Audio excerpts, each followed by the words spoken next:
என்னதான் ஆர்கே நகர்ல தேர்தல் ரத்தானாலும் கவனிக்கத்தக்க வேண்டிய சில விஷயங்கள் அங்க அரங்கேறி இருக்குன்னு சொல்லணுங்க.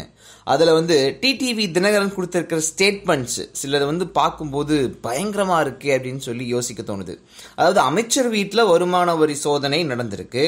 அந்த சோதனை நடந்ததுக்கும் ஆர்கே நகர்ல இடைத்தேர்தலை ரத்து செய்யறதுக்கும் என்ன சம்பந்தம் அப்படின்னு ஒரு கேள்வி கேட்டிருக்காருங்க. இதை இந்த மாடுலேஷனை சொல்றதை விட கேட்டாரு பாருங்க ஒரு கேள்வி அப்படின்னு சொல்லதான் தோணுது. ஆர்கே நகர்ல வாக்காளர்களுக்கு ஒரு ஓட்டுக்கு 4000 ரூபாய் கொடுக்கப்பட்டதா முதல்ல ஒரு புகார் எழுந்துச்சு. பணப்பட்டுவாடா செய்யப்படுறதா பல பேர் பல இடங்கள்ல சொல்லிட்டு இருந்தாங்க. சில பேர்த்த கைதும் கூட செஞ்சிருந்தாங்க. அதுக்கப்புறமா இந்த புகார்களை வச்சு அமைச்சர் விஜயபாஸ்கர், அவரோட உறவினர்கள், நடிகர் சரத்குமார் இவங்க வீடுகள் எல்லாமே வருமான வரி சோதனை நடந்துச்சு. இது ஆர்கே நகர் மட்டும் கிடையாது, கிட்டத்தட்ட 120 நாட்களா அவங்க நாங்க கண்காணிச்சுட்டு வரோம். நவம்பர் 8ஆம் தேதியிலிருந்து எந்தெந்த இடத்துல பணம் கை மாறி இருக்கு, எந்தெந்த பணம் நகையா மாறி இருக்கு எல்லாத்தையுமே நாங்க கவனிச்சுட்டு வரோம். சில இடங்கள்ல பல கோடி ரூபாய்க்கு தங்கம் வித்தின் செகண்ட்ஸ் வாங்கப்பட்டிருக்கு. அதுக்கான அத்தாட்சியெல்லாம் எங்ககிட்ட இருக்குன்னு சொல்லி ஐடி டிபார்ட்மெண்ட் கிட்ட இருந்து ஒரு பதில் வந்திருந்துச்சு.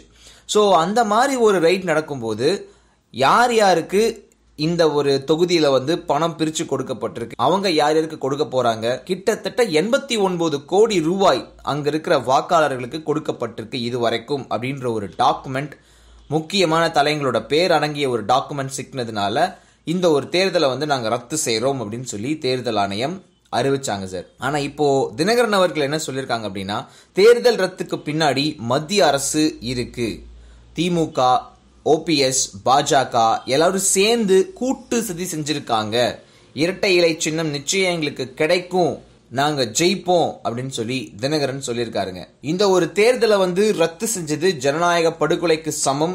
எப்போ இந்த தேர்தல் நடந்தாலும் அதுல நான் போட்டியிட்டு கண்டிப்பா ஜெயிப்பேன், நான் ஜெயிச்சிடுவேன்ற ஒரு பயத்திலேயே இந்த ஒரு இடைத்தேர்தலை ரத்து செஞ்சிருக்காங்க அப்படின்ற ஒரு ஸ்டேட்மெண்ட்டை தினகரன் அவர்கள் சொல்லியிருக்காரு. அது மட்டும் இல்லாம தன்னோட ட்விட்டர் பக்கம் சில கருத்துக்களையும் தினகரன் அவர்கள் முன் வச்சிருக்காருங்க. அதாவது சமீபத்துல 28 நாட்கள நம்ம விவசாயிகள் டெல்லியில பிரதமரை சந்திக்கணும் அப்படின்னு சொல்லி போராட்டத்தில் இறங்கி இல்லையா. பிரதமரை சந்திக்கிறது மட்டும் இல்லாம வாழ்வாதார பிரச்சனைகளை அவர்கிட்ட எடுத்து சொல்லணும்ன்றது அவங்களோட கோரிக்கையா இருக்கு.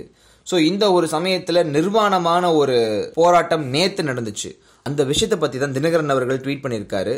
என்ன எக்ஸாக்டா சொல்லியிருக்காரு அப்படின்னு சொல்லி பாத்தீங்கன்னா, நிர்வாணமாக நமது விவசாயிகள் டெல்லியில் இன்று போராடியது ஒவ்வொரு தமிழனின் இதயத்திலும் ஈட்டியை பாய்ச்சியது போல் வலியை ஏற்படுத்துகிறது.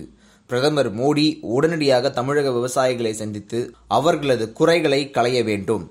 28 நாட்களாக தமிழக விவசாயிகள் டெல்லியில் ஜீவ போராட்டம் நடத்தியும் பிரதமர் அவர்களை தொடர்ந்து புறக்கணித்து வருவது வேதனை அளிக்கிறது அப்படின்னு சொல்லி பேசியிருக்காரு. இது ஒரு பக்கம், இது ஒரு பப்ளிக் ஸ்டண்ட் அப்படின்னு சொல்லி பல பேர் விமர்சனம் பண்ணியிருந்தாலும் இதை ஒரு பக்கம் தள்ளி வச்சுட்டு ஆர்கே நகர் தொகுதியில வேற என்னென்ன விஷயங்கள் நடந்துச்சுன்னு சொல்லி பாத்தீங்கன்னா, தேர்தல் ரத்தாகிறதுக்கு முன்னாடி ஓபிஎஸ் தரப்பு வேட்பாளர் திரு மதுசூதனன் அவரு பேசின ஒரு பேச்சு, அதாவது கண்டிப்பா இந்த ஒரு தேர்தலில் நாங்க ஜெயிச்சிரும் அப்படின்னு சொல்லி நம்பிக்கையோட ஒருத்தங்க போராடிட்டு இருக்காங்கன்னா திரு மதுசூதனன் அவர்கள் சொல்லலாம். அப்படி ஒரு சமயத்தில் அவர் கொடுத்திருக்கிற ஒரு பேட்டியில் என்ன சொல்லியிருக்காரு அப்படின்னா, போயஸ் கார்டனுக்கு வேலை செய்யறதுக்காக சசிகலா அவர்கள் வந்தாங்க. ஜெயலலிதா அவர்கள் இறந்த உடனே அவங்க எப்படி கோட்டைக்கும் சரி ஆட்சிக்கும் சரி ஆசைப்படலாம். அது மட்டும் இல்லாம உள்ள வர்றதுக்கு முன்னாடி அவங்களோட சொத்து மதிப்பு என்ன, இப்போ அவங்களோட சொத்து மதிப்பு என்ன, இந்த சொத்தெல்லாம் அவங்க கப்பல் ஓட்டியும் ஏரோப்ளேன் ஓட்டியுமா சம்பாதிச்சாங்க அப்படின்ற ஒரு கேள்வி அவர் முன்னாடி வச்சிருக்காரு. இதுக்கு மேல இடைத்தேர்தல் மே மாத இறுதியில வர்றதுக்கான வாய்ப்புகள் இருக்குன்னு சொல்றாங்க. அப்ப இன்னும் காரசாரமா ஒரு மோதல் இருக்கும் அப்படின்றத இப்பவே கணிக்க முடியுது சார். நான் 33 ஆண்டுகளாக தியாகம் செய்தேன். எதுங்க தியாகம்? ஜெயலலிதா அம்மாவோட இருக்கிறது ஒரு தியாகமா? ஒரு சீஃப் மினிஸ்டரோட பயணம் செய்கிறது ஒரு தியாகமா? ஒரு ஏசி ரூமில் இருக்கிறது ஒரு தியாகமா? கூப்பிட்ட குரலுக்கு ஐஏஎஸ் ஐபிஎஸ் அதிகாரிகளையும் வர வைத்து மண்டியடி செய்வது ஒரு தியாகமா? இதெல்லாம் தியாகமாமா இந்த அம்மா பண்ண தியாகம் 33 ஆண்டுகளாக.